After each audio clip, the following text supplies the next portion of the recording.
বিগত কয়েক বছর যাবৎ পিওর হরর, একদম পিওর অ্যাবসোলুট হরর, এমন হরর যেটা গায়ে কাটা দেয়, যেটা একটা মেরুদণ্ডে একটা ঠান্ডা শীতল স্রোত বয়ে দেয়, অথবা একটু পর পর হয়তো চেক করতে হয় যে জানালার পাশে কেউ দাঁড়ায় আছে কিনা।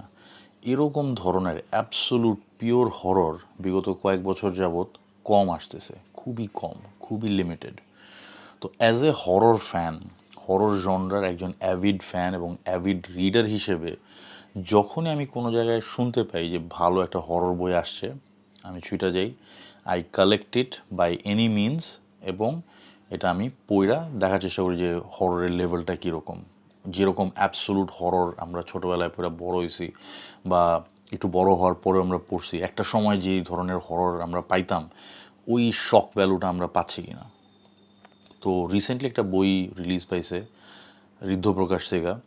তো বইটা লিখছেন তানজিম রহমান ভাই। এখন তানজিম রহমান ভাইয়ের একটা সারপ্রাইজিং ব্যাপার, তানজিম রহমান ভাই যেটাই লেখেন, মানে ওনার পিছনে একটা স্ট্রং পিআর মেশিনারি আছে। উনি যেটাই লেখেন না কি জন্য, এটা দেখা যায় যে বড় বড় নিউজ পেপারে ফিচার্ড হয়, ভালো ভালো জায়গায় জিনিসটার ব্যাপারে পজিটিভ কথা হয়, যেমনই হোক না কি জন্য। তো আরকন তানজিম ভাইয়ের one of the best creation ছিল। ওনার লেখা ওয়ান অফ দ্য বেস্ট হররও বলতে গেলে আরকনই ছিল, এটা সবাই মানে মোটামুটি এই ব্যাপারে সম্মত।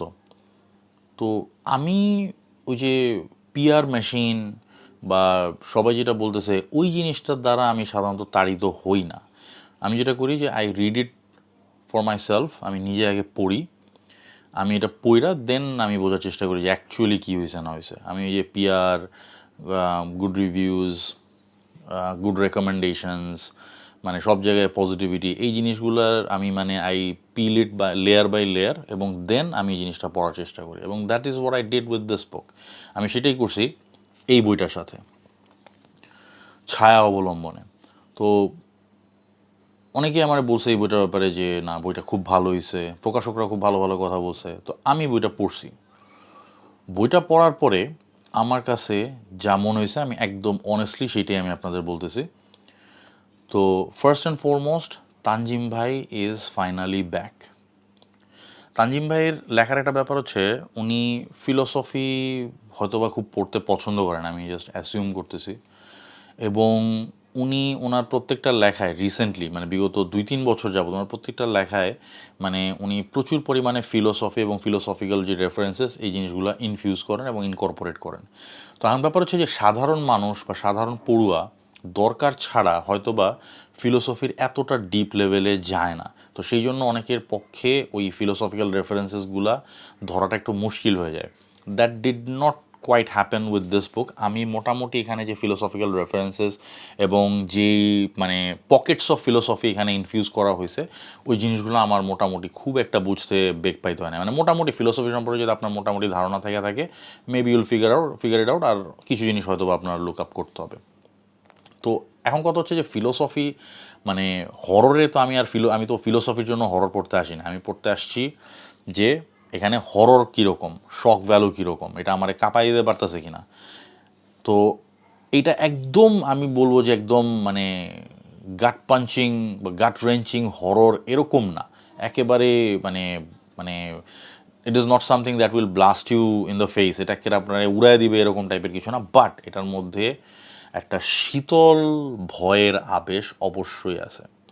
তো এটার প্লটস যদি আমি ছোট্ট করে বলি, যে ইমাজিন করেন এমন একটা সোসাইটি, এমন একটা ওয়ার্ল্ড, আপনার পরিচিত এই ওয়ার্ল্ডটাই ধরেন, এই যে ঢাকা শহরটা ধরেন, এমন একটা ঢাকা শহর, যেই ঢাকা শহরে শয়তানের পূজা করাটা খুব কমন একটা ব্যাপার, সেইটানিজম প্র্যাকটিস করাটা এটা খুব কমন একটা ব্যাপার, এবং লোকজন জানেও এটা। ধরেন এটা একটা কোনো রাজনৈতিক দলের মতো, যেমন আমাদের বিভিন্ন রাজনৈতিক দল আছে, কোন একটা রাজনৈতিক দল এরকম আছে যেটা শয়তানের পূজা করে এবং সবাই জানে এটা।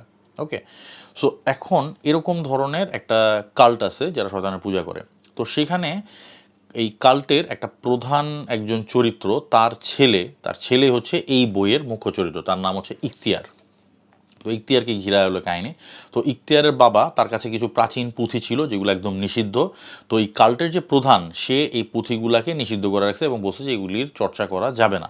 তো ইখতিয়ারের হাতে সেই পুঁথিটা এসে পড়ে এবং সেইটা পাঠ করে, পাঠ করার পরে কিছু একটা পৃথিবীতে নাইমা আসে, একটা ঘরের মধ্যে, তার বাড়ির একটা ঘরের মধ্যে কিছু একটা নাইমা আসে যেটা একের পর এক অঘটন ঘটায় যাচ্ছে, একের পর এক প্রাণ নিয়ে যাচ্ছে এবং এর সামনা কেউ করতে পারতেছে না। জিন আনা হইতেছে, প্রভাবশালী মানুষ আনা হইতেছে, ভালো মানে যারা মন্ত্র পাঠ করতে পারে তাদের আনা হইতেছে, কেউ দাঁড়াইতে পারতেছে না। তো এটা কি? এটা একদম শেষে গিয়ে আপনি ফাইন্ড আউট করতে পারবেন। তো যাই হোক এখানেই আর কি কাহিনী গড়াইতে থাকে। তো এই বইয়ের সবচেয়ে একটা ক্যারেক্টার আছে, যে ক্যারেক্টারটা আমার সবচেয়ে ভালো লাগছে, যে ক্যারেক্টারটা সবচেয়ে ইন্টারেস্টিং। এখানে জাহাজি ভাই নামে একটা ক্যারেক্টার আছে, খুবই ফ্যাসিনেটিং, দারুণ একটা ক্যারেক্টার। এই ক্যারেক্টারটা আই হোপ যে আরেকটু থাকলে বা পরবর্তীতে আরও পাইলে হয়তো বা ভালো হবে। আচ্ছা হ্যাঁ, ওইখান থেকে যেটা আসি, যে এখানে দুইটা জায়গায় আমার একটু খটকা লাগছিল, যে এখানে সৌরভ নামে একটা ক্যারেক্টার আছে, সৌরভ তার কুকুর স্নাইপার, এই দুইটা ক্যারেক্টার আছে। দেন আস্থা নামে আরেকটা ক্যারেক্টার আছে। এই দুইটা ক্যারেক্টার যে দুইটা চ্যাপ্টার আসে, একটা চ্যাপ্টার বাই চ্যাপ্টার কাহিনীটা আসে, যে দুইটা চ্যাপ্টার আসে ওই দুইটা চ্যাপ্টার মানে জাস্ট ওভাবেই রয়েছে, ওপেন এন্ডেড রয়েছে, ওইটারে শেষে টাইন করা হয় না। তো অনেকের কাছে এটা খাপছাড়া লাগতে পারে। সো দ্যাট ইন্ডিকেটস তানজিম ভাই কোনো কিছু এমনি তো ডেফিনেটলি ফালায় রাখে না। তো that indicates maybe we are going to get part two. Maybe আমরা এটা পার্ট টু পাইতে পারি। আর যদি পার্ট টু না আসে তাইলে এটা আমার একটা অভিযোগ হিসাবে থেকে যাবে যে এই জিনিসটা কেন শেষে টাইন করা হলো না। তবে হ্যাঁ, এন্ডিংটা যেরকমটা চাইছিলাম সেরকমটাই পাইছি।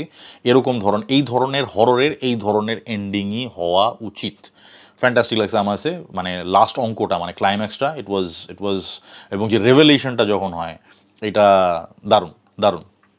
এখন বই পাঠ পড়ার ও এক্সপিরিয়েন্সের কথা যদি বলি, প্রথম ১-২টা চ্যাপ্টার আপনার কাছে একটু কেমন জানি লাগবে, যে কী ব্যাপার, এই মানে এরকম এত সহজ, এত সরল, এটা মানে মনে হতেছে যে মানে নতুন কোনো রাইটার লিখেছে এরকম। নো, এই জিনিসটা ডেলিভারেটলি করা এবং ন্যারেশন চেঞ্জ হয়, কখনো ফার্স্ট পার্সনে ন্যারেট করা হচ্ছে, কখনো থার্ড পার্সনে ন্যারেট করা হচ্ছে, বিভিন্ন ক্যারেক্টারের থ্রু ন্যারেট করা হচ্ছে। তো মাল্টিপল ন্যারেশন এখানে ইউজ করা হয়েছে এবং এটা খুব সাকসেসফুলি জিনিসটা করা হয়েছে। ২টা চ্যাপ্টারের পরে যখনই আপনি ৩ নাম্বার চ্যাপ্টার থেকে পড়া শুরু, মানে ৩ নাম্বার চ্যাপ্টারের পরে যখন আপনি পড়া শুরু করবেন, তখন আপনি বুঝবেন যে না, ফাইনালি তানজিম ভাই ইজ ব্যাক। আরকনের যেই তানজিম ভাইয়ের ফ্যান আমরা সবাই হয়েছিলাম, he is coming back, he is making a comeback. এবং আমি আরেকটা জিনিস মানে প্রেফার করুম, যে হররে এত ফিলোসফির অ্যাকচুয়ালি প্রয়োজন সবসময় পড়েও না। এটা লেখকের ব্যক্তিগত ব্যাপার, আমি জাস্ট আমার ব্যক্তিগত ওপিনিয়ন শেয়ার করতেছি। তানজি ভাই হরর বুনতে উনি যথেষ্ট পারঙ্গম, ওনার এত এখন উনি ফিলোসফি দেন, এটা ওনার পার্সোনাল ইচ্ছা। তো অনেক সময় এটার কারণে হয়তো বা হররের রেশটা বা যে সুতাটা, ওই সুতাটা ছিঁড়ে যায়। তো আমি মানে নেক্সট টাইম চাইবো যে হরর এবং মানে হরর এলিমেন্টস, শক ভ্যালু, এই জিনিসগুলো আর একটু যাতে বেশি বেশি আসে। তো ব্লাড অ্যান্ড গোরের কমতি নাই বইটাতে, এবং বইটা ডেফিনেটলি অপ্রাপ্ত বয়স্কদের জন্য এবং অপ্রাপ্ত মনস্কদের জন্য না। এবং আরেকটা জিনিস বলে রাখি, যারা যারা রিলিজিয়াসলি সেন্সিটিভ এবং যাদের রিলিজিয়াস আইডিওলজিটা খুবই সেন্সিটিভ এবং যারা মনে করেন যে না আমার ফেইথ একটু দুর্বল, তারা এই বইটা না পড়াটাই উত্তম। এই জিনিসটা আমি বলে রাখবো। এটা একদম যারা মানে হররের সমজদার, ফিলোসফিরও সমজদার এবং যারা এই জিনিসগুলো রিলিজ করে পড়েন, যারা এই ধরনের এক্সটেন্সিভ রিডিং করে রাখছেন আগে, তাদের জন্য এই বইটা অত্যন্ত সুপাঠ্য হবে। তো all in all I would say যে ঋদ্ধ প্রকাশের এই বইটা, it did not disappoint me at all. বইটা খুব বেশি বড় না, এটা এক রিডিংয়ে মোটামুটি শেষ করে ফেলতে পারার মতো, জাস্ট ১২৫ পেজের মতো। ভিতরে ইলাস্ট্রেশন আছে, খুবই সুন্দর প্রোডাকশন হয়েছে। আর মানে ভুল ভ্রান্তি আমার চোখে তেমন একটা পড়ে নাই বললেই চলে। সো আই উড সে যে এনাদার ফ্যান্টাস্টিক প্রোডাকশন ফ্রম ঋদ্ধ প্রকাশ। তো আই হোপ তানজিম ভাই আবার হরর আঙিনায় যাতে এরকমভাবে ব্যাক করেন এবং এরকম কন্টিনিউয়াসলি কন্টেন্ট দিয়ে যেতে থাকেন। We would be very much grateful for this.